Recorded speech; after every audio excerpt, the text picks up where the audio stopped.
When Mazda introduced the 1990 Miata to the United States and to the world, it was seen as a sort of reimagination of the classic two-seat British roadster. This example shown right here is a 1990 produced at the very end of 1989 to be sold in the United States. Now, almost 30 years later, here we are with the 2019 Mazda MX5 Miata RF. I'm here with the 2019 Miata to see how the MX5 Miata has evolved over the last 30 years and 4 generations.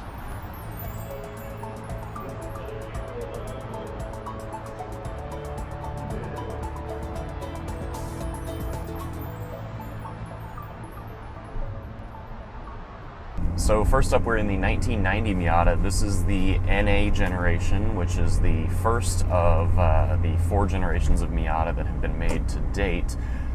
The white one, the 2019 that I'm driving, is considered the ND. And this is the NA6, which means it has the 1.6 liter. It's the smaller of the 2 engines they offered in this generation of Miata. The bigger one didn't come along until about 1994. So this car is actually one of the first Miatas to be produced, one of the first, I think, 20,000. It was built in late 1989 and sold as a 1990 model. Now, all of these Miatas had the 1.6 liter. It's actually an engine that was taken out of the Mazda 323 and turned sideways to fit for a rear-wheel drive application. And all these cars came standard with a 5-speed manual or an optional 4-speed automatic. And the 4-speed, the automatic was not really anything worth writing home about or worth purchasing. So most of these cars you'll find as actual manual transmissions. And if you are astute, you may notice that I have the hardtop on this car. So all of the first and second generation Miatas came with a folding vinyl or cloth soft top. They were all manual roofs, very, very easy to operate. So just 2 latches here and over to my right, flip those, throw the roof back, and you're good to go. Mazda did sell from day one an optional fiberglass hardtop. The early ones are just like this, where it's a fiberglass roof and a clear window, no defrost in the rear, but it does give you a little more protection from the elements, a little bit more security, and this car has that optional roof. Now, the flip side of having this removable hardtop is that you can't really take it on and off at whim. So it's a very nice day today. It is December, but it's like a 51 degree day, and I would love to have the top down.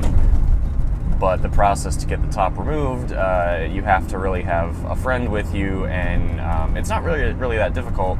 It's just 4 latches, you slide it back and pull it off. But it is not the easiest thing in the world to do by yourself. If you listen to it accelerate here, it's just...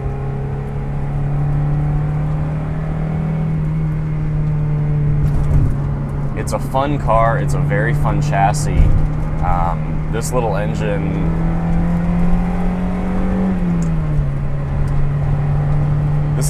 makes about 115 horsepower. And this car feels really strong. One thing that this car is not is fast. It will do 65, 70 miles an hour. That little acceleration run through a corner got me up to about 60 or so. And the car is now turning over 3,500 RPM. It's windy. You can feel it get pushed around a little bit. And I mean, it's happy to sit here and do 65 or 70, but it's not a calm experience at all. It is interesting how this car is 30 years old and really doesn't feel like an old car. If you're okay with the lack of power compared to the newer car, these drive very, very well. It's not like if you were in the 1990s driving a 30-year-old car. You'd be driving something from the 1960s. It would be a very different experience versus a brand new 1990s era vehicle. Excluding all of the safety bits, this drives very much like the new one, just without all the amenities. So it's really impressive that the old and the new feel so similar, even though there are legitimate, honest reasons to buy the new version over just looking for something nice and pre-owned like this one. And so with that, let's hop on over to the 2019 MX5 Miata RF. So moving on, we're going to talk about the 2019 Mazda MX5 Miata. This is considered the ND2, which is the second iteration of the ND generation and chassis of Miata. This Miata is considered to be the one that goes back to the original car's roots a little bit more than the NC, the third generation, ever did.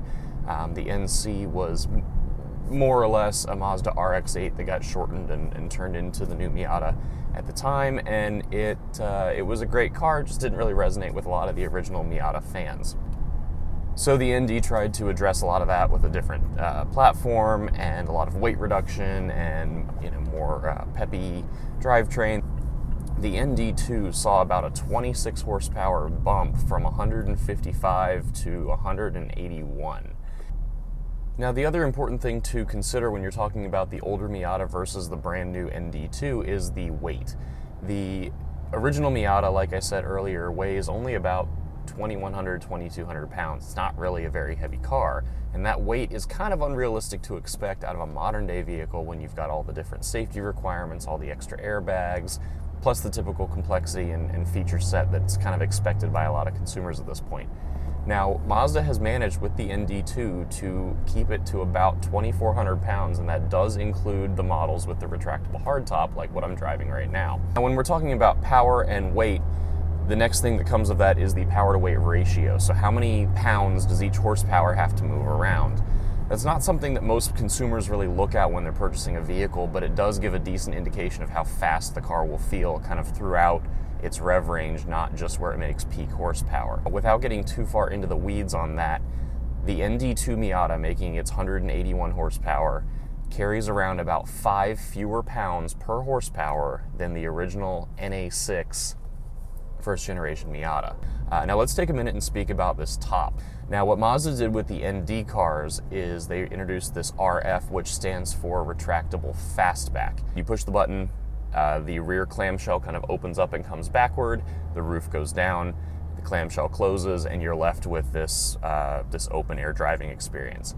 Now I do miss the older Miatas more airy feel with the top down. It was a true convertible roadster, and that was part of the appeal.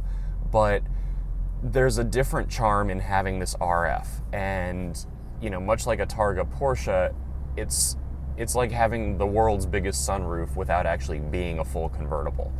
Now, when I started talking about price with some of my friends, and it was revealed that this car is a $37,000 MSRP, a lot of them were more on the surprised end of the scale for how much they were attracted to that. And they mentioned, the early Miatas were so cheap, and they were supposed to be so affordable. And here's the thing, they were cheap, but when you account for inflation, the 1990 Miata is a car that came out almost 30 years ago, and yes, its base price was under $14,000, but when you translate that to 2019 dollars, it works out to about $28,000 as a base price car. So that's the $13,800 price that got you crank windows, no air, an open differential, just the soft top. I mean, you could really option these cars up and make them more expensive than they were. The 2019 MX5 Miata ND with a soft top in sport trim costs about $3,000 less.